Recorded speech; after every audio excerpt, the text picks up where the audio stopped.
اس کے بعد ایک حدیث سنا دیتا ہوں، صرف ایک حدیث پہ عمل کر لو، ساری دنیا بھی آپ کی، آخرت بھی آپ کی۔ میرے نبی نے فرمایا اربع من کن فیہ ما ضرہ ما فاتہ من الدنیا، چار باتیں مجھ سے لے لو، دنیا بھی تمہاری، آخرت بھی تمہاری۔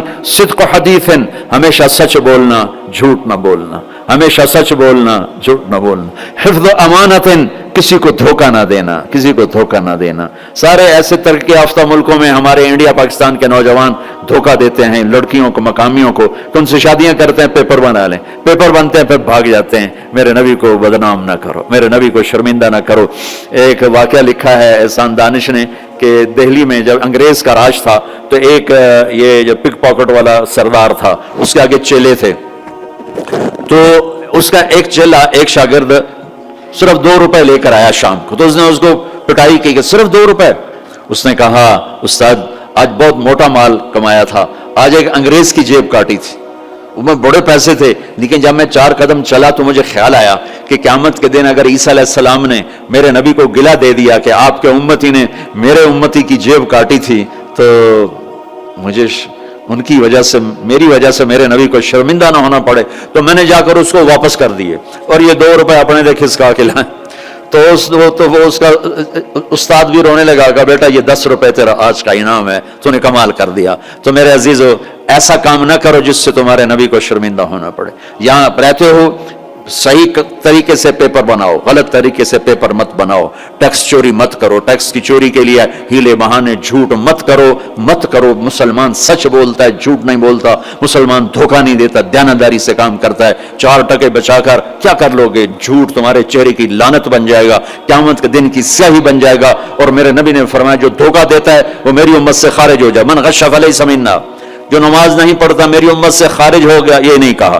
جو روزہ نہیں رکھتا میری امت سے نکل گیا، یہ نہیں کہا۔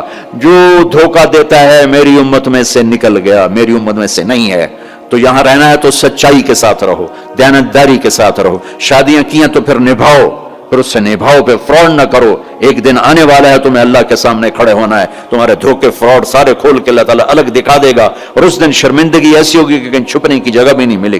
تو اللہ کے واسطے ایسے مسلمان بنو کہ تمہارے ذریعے سے تمہارا اسلام چمکے، روشن ہو، یہاں کی حکومت تمہاری تعریف کرے۔ یہاں کی حکومت تمہیں کتنی مذہبی آزادی دے رکھی، کتنی آسانیاں دے رکھی ہیں، تو ان کے ساتھ چیٹنگ مت کرو، ان کو دھوکہ مت دو، ان کے ساتھ فراڈ مت کرو، ان کا ٹیکس نہ چراؤ، ان کو پورا ٹیکس دو، جتنا وہ تمہارا بنتا ہے سارا دو، اللہ تمہیں یہ تمہارا صدقہ بنے گا۔ زکوٰۃ تو مسلمان کو دی جاتی ہے، یہاں تمہیں نظر نہیں آتا، اپنے پاکستان میں، انڈیا میں زکوٰۃ بھیجو، لیکن صدقات ان کالوں کو دو جو غربت کے مارے تمہارے گھروں میں کام کرتے ہیں، تمہارے پاس کام کرتے ہیں، ان کو صدقات دو، نفلی صدقات، ان کو جتنا دے سکتے ہو دو، یہ تمہارے ہمدرد بنیں گے، تم سے محبت کریں گے، تم سے تمہارے قریب آئیں گے، تمہارے احسان مند ہوں گے۔ مسلمان بخیل نہیں ہوتا، مسلمان سخی ہوتا ہے۔ تم ایسے جوڑ کے کیا کرو گے؟ قبر میں کتنے لے کے جاؤ گے؟ تو میرے نبی نے فرمایا ایک سچ بولو، ایک دھوکہ نہ دو۔ تیسرا فرمایا اخلاق اچھے کرو، حسن خلیقت، اپنے اخلاق اچھے کرو۔ اور چوتھا فرمایا عفت فی طعمت، رزق حلال کمانا، حرام نہ کمانا۔ یہاں آ کے شراب کی دکان نہ کھول بیٹھنا کہ پیسے زیادہ بنتے ہیں، آگ لگا دو اس کمائی کو جس پہ تمہارا اللہ ناراض ہو اور اللہ کا رسول ناراض ہو۔ تمہارا ایک رینڈ جو حلال کا ہے تمہارے لاکھوں حرام کے رینڈ سے زیادہ اللہ کو محبوب اور پسند ہے، اور اس میں زیادہ برکت ہے۔ حرام کھا کے نہ کوئی سکھ کی نیند سوتا ہے، نہ سو سکتا ہے۔ اللہ کو بھلا کے نہ کسی نے چین پایا ہے، نہ پا سکتا ہے۔ یہ 4 باتیں آپ لے لیں، میں لے لیں، تو ہماری زندگی یہ بھی خوبصورت، وہ بھی خوبصورت۔ سچ بولنا، کسی کو دھوکہ نہ دینا، دیانتداری، اخلاق اچھے کرنا، رزق حلال کمانا۔ حضرت سعد بن معاذ بیٹھے تھے، ہمارے نبی کی نظر پڑی ان کے ہاتھوں پر، ہاتھ بڑے سخت تھے۔ آپ نے کہا تیرے ہاتھ کیوں سخت ہیں؟ کہا جی بچوں کے لیے روٹی کماتا ہوں تو ہاتھ سخت ہو گئے۔ تو آپ نے ان کے ہاتھوں کو پکڑ کے بوسہ لیا ایسے اور فرمایا بچوں کو حلال کھلاتے جو ہاتھ ایسا ہو جاتا ہے اس پہ جہنم کی آگ حرام ہو جاتی۔ ہماری تو کمائی، آپ کی کمائیوں میں سچ اور دیانتداری ہو تو اللہ کی قسم 24 گھنٹے نماز لکھی جائے گی۔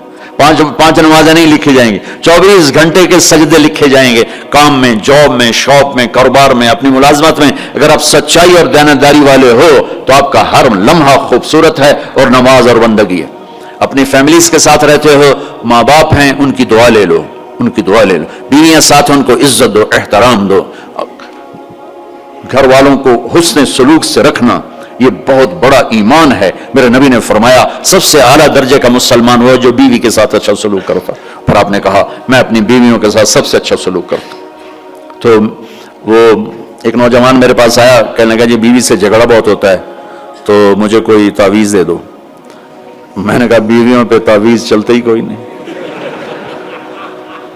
کہنے لگا کیا کروں؟ میں نے کہا ایک طریقہ بتاتا ہوں. کہنے لگے بتائیں.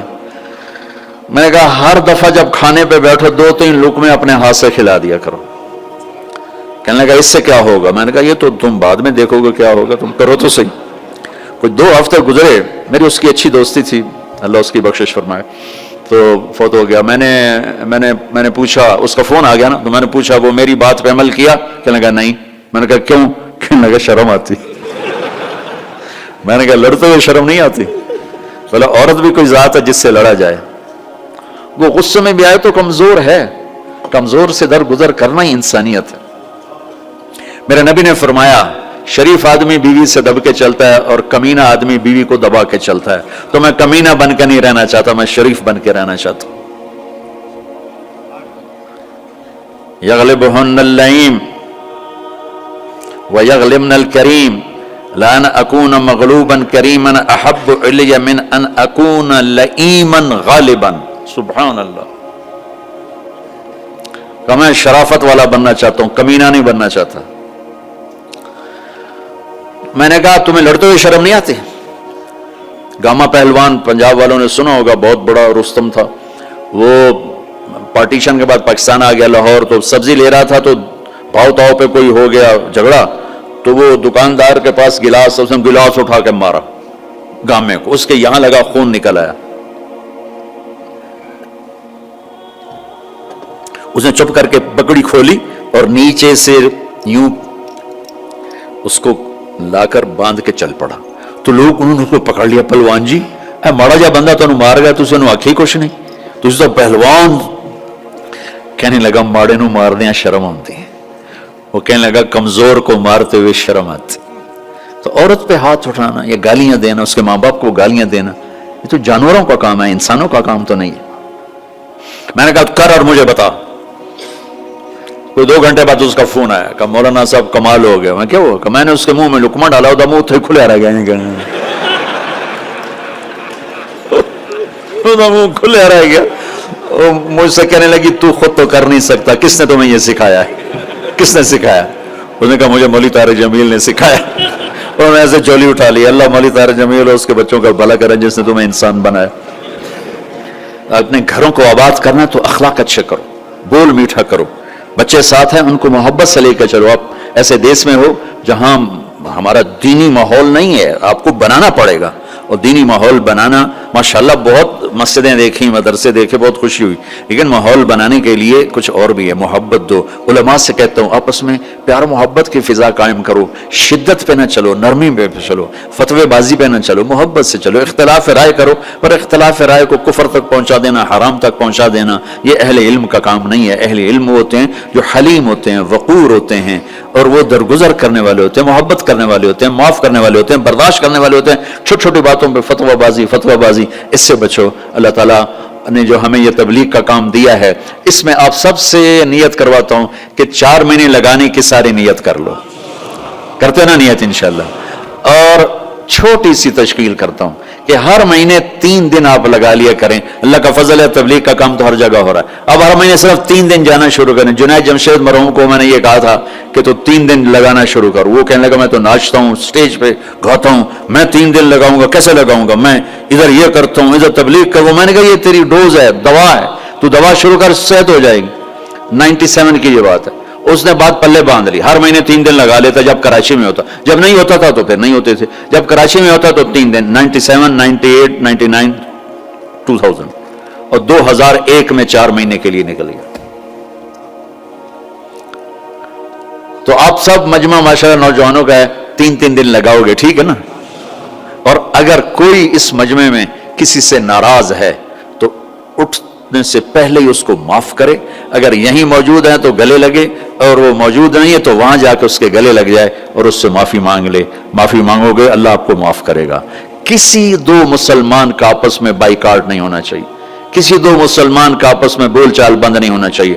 بیوی سے ناراضگی ہو تو بیوی سے صلح، پتہ کیا نتیجہ نکلتا ہے؟ جب آدمی بیوی سے صلح کرتا ہے تو اللہ اس پر اتنا خوش ہوتا ہے ان کے پچھلے سارے گناہ معاف کر دیتا. تو سارے بھائی نیت کرتے ہو نا، لگاؤ گے نا 3 دن. ابھی دعا کے بعد نکلنا ہوگا تو بھائی مسافر 2 گھنٹے میں نے آپ کے ساتھ بات کی ہے، تو میں روبوٹ تو نہیں ہوں نا، میں بھی اب تھک چکا ہوں.